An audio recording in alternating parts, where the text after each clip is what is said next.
Kingdom animal kingdom system. Animal kingdom system क्या है? एक क्लासिफिकेशन सिस्टम है जिसमें हम एनिमल्स को क्लासिफाई करते हैं, यानी एक दूसरे से कैसे मैच करते हैं, जो मैच करते हैं उन्हें हम एक ग्रुप में रख देते हैं। पहले तो ऐसे था कि बस फिज़िकल अपीयरेंस देख के उन्हें एक ग्रुप में रख देते थे, लेकिन अब क्या होता है कि उनके सेलुलर लेवल पर सिमिलैरिटीज़ फाइंड करके उन्हें एक ग्रुप में रखा जाता है। R.H. विटेकर ने या रॉबर्ट विटेकर ने 1969 में ये क्लासिफिकेशन सिस्टम दिया। एनिमल्स जो ज़्यादातर हैं मल्टी सेलुलर हैं, यूकैरियोटिक हैं। मल्टी सेलुलर और यूकैरियोटिक में समझा देती हूँ। मल्टी सेलुलर का मतलब है उनकी बॉडी एक से ज़्यादा सेल से मिलकर बनी है। यूकैरियोटिक का मतलब है कि उनकी जो बॉडी के अंदर सेल्स हैं उनके अंदर मेम्ब्रेन्स ऑर्गेनेलीज जो हैं वो मेम्ब्रेन बाउंडेड हैं, और उनकी जो न्यूक्लियस है वो भी मेम्ब्रेन बाउंडेड है, और ये दूसरे ऑर्गेनिजम्स पर ज़्यादातर डिपेंड करते हैं।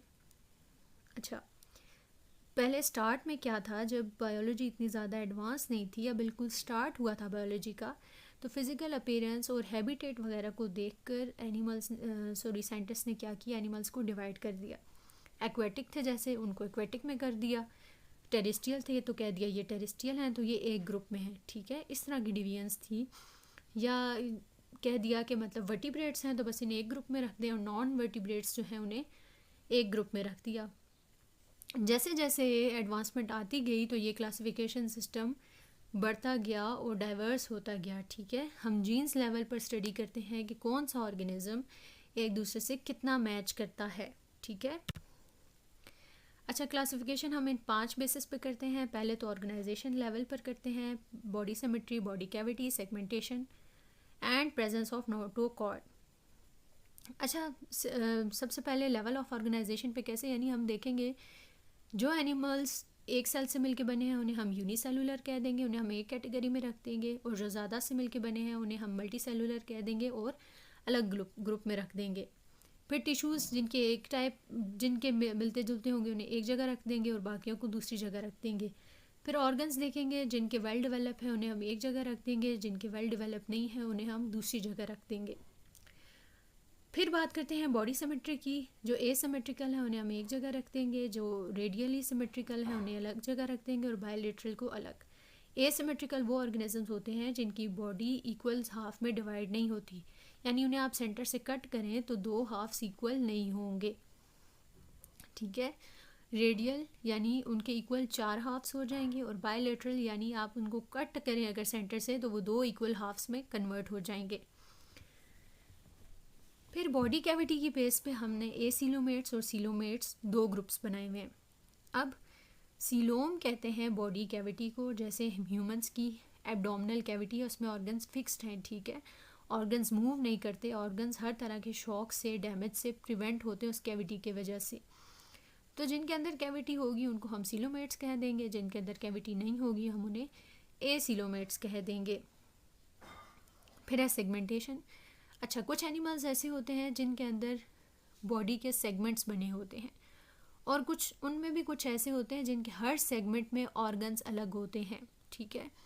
जैसे अर्थवॉर्म के सेगमेंट्स हैं, उनके सेगमेंट्स में ऑर्गन्स अलग होंगे तो उसको हम क्या कहेंगे, सेगमेंटेड बॉडी। उनको हम अलग रख देंगे, और जिनमें सेगमेंटेशन नहीं है उनको हम अलग ग्रुप में रख देंगे। फिर है प्रेजेंस ऑफ नोटोकॉर्ड। नोटोकॉर्ड क्या है? जब एक ऑर्गेनिज्म अपने एम्ब्रियोनिक स्टेजेस पर होता है या डेवलपमेंट की स्टेजेस पर होता है, यानी जब न्यू बेबी या ऑर्गेनिज्म बन रहा होता है तो उसके अंदर एक छोटी सी ट्यूब लाइक स्ट्रक्चर होती है जिससे फ्यूचर में जाके उसकी बैकबोन डेवलप होती है या वर्टिब्रल कॉलम डेवलप होता है। उसको ट्यूब को हम क्या कहते हैं, नोटोकॉर्ड। तो जिसमें होगी उन्हें हम कॉर्डेट्स कहेंगे, जिनमें नहीं होगी हम उन्हें नॉन कॉर्डेट्स कहेंगे। आप ऐसे भी कह सकते हैं कि invertebrates and vertebrates.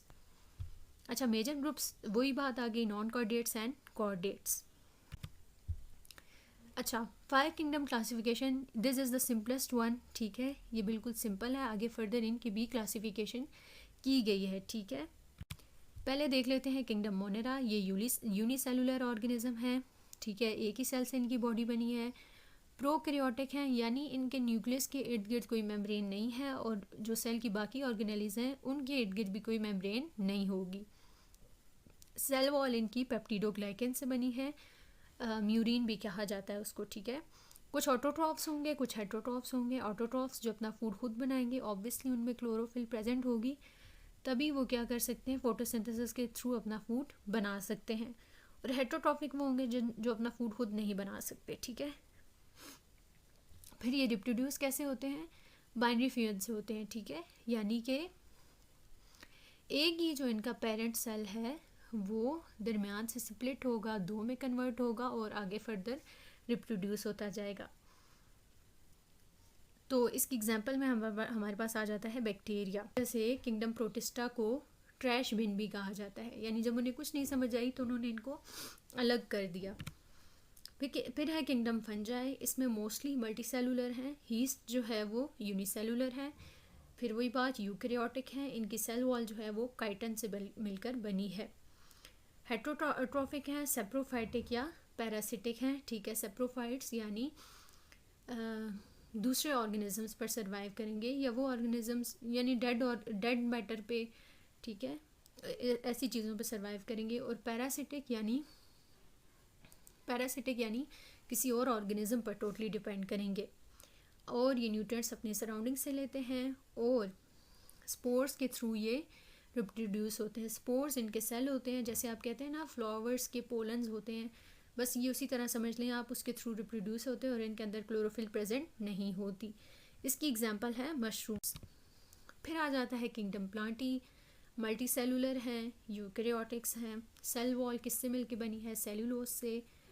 As we know these are autotrophs, और इनके अंदर क्लोरोफिल मौजूद है। इनके अंदर फूड जो है वो स्टार्च की फॉर्म में स्टोर होता है। नॉन मोटाइल हैं, यानी कि मूव नहीं कर सकते। इसकी एग्जांपल में है तमाम प्लांट्स। फिर है किंगडम एनिमेलिया, मल्टी सेलुलर हैं, यूकैरियोटिक्स हैं। और किंगडम एनिमेलिया में ना सेल के अंदर सेल वॉल नहीं होती, सिर्फ सेल मेम्ब्रेन होती है। हेटरोट्रॉफ्स होते हैं, अपना फूड खुद नहीं बना सकते, मोस्टली जो है ज़ाहिर है मोटाइल होंगे, और इनके अंदर वेल डेवलप ऑर्गन्स और वेल डेवलप सिस्टम्स होंगे, और ये सेक्सुअली रिप्रोड्यूस करते हैं। इसकी एग्जांपल है ह्यूमंस एंड एनिमल्स। वैसे ह्यूमंस भी एनिमल्स में ही कैटेगरी में काउंट होते हैं, क्योंकि इनके सिस्टम सारे सेम हैं, सीलोम्स हैं और क्लोज सर्कुलेटरी सिस्टम है, यानी ब्लड वेसल्स वगैरह प्रेजेंट हैं, ठीक है। मोस्टली इनके सिस्टम सिमिलर हैं। अब ये एक पिक्चर है जो कि तमाम किंगडम्स को कंपेयर करके बता रही है। सबसे पहले देखें किंगडम मोनेरा, इसमें ये आर्किया की एग्जांपल दी गई है, ठीक है, बैक्टीरिया की टाइप है। और इसमें हमारे पास आप देख सकते हैं नंबर ऑफ सेल यूनिसेलुलर है, सेल वॉल पेप्टिडोग्लाइकेन से बनी है, मोड ऑफ न्यूट्रिशन भी बताया गया है। साइनोबैक्टीरिया एंड बैक्टीरिया इसकी एग्जांपल है, ठीक है। किंगडम प्रोटिस्टा, इसमें आपको सेल वॉल दिखाई गई है, कंप्लीट सेल वॉल है इसके अंदर, ठीक है। न्यूक्लियस पूरा रैप्ड है मेम्ब्रेन के अंदर, और इसकी ऑर्गेनेलिज भी कंप्लीट है। नंबर ऑफ सेल बताए गए हैं आपको, फिर सेल की कंपोजिशन बताई गई है, इनकी मोड ऑफ न्यूट्रिशन बताई गई है, और फिर इसकी एग्जांपल्स बताई गई हैं, ठीक है। फिर है किंगडम फंजाई, इसकी भी cell type, number of cell, ठीक है, मोड ऑफ न्यूट्रिशन, सारी चीज़ें इसमें बता दी गई हैं। This was all from today's lecture, and thank you so much for listening me.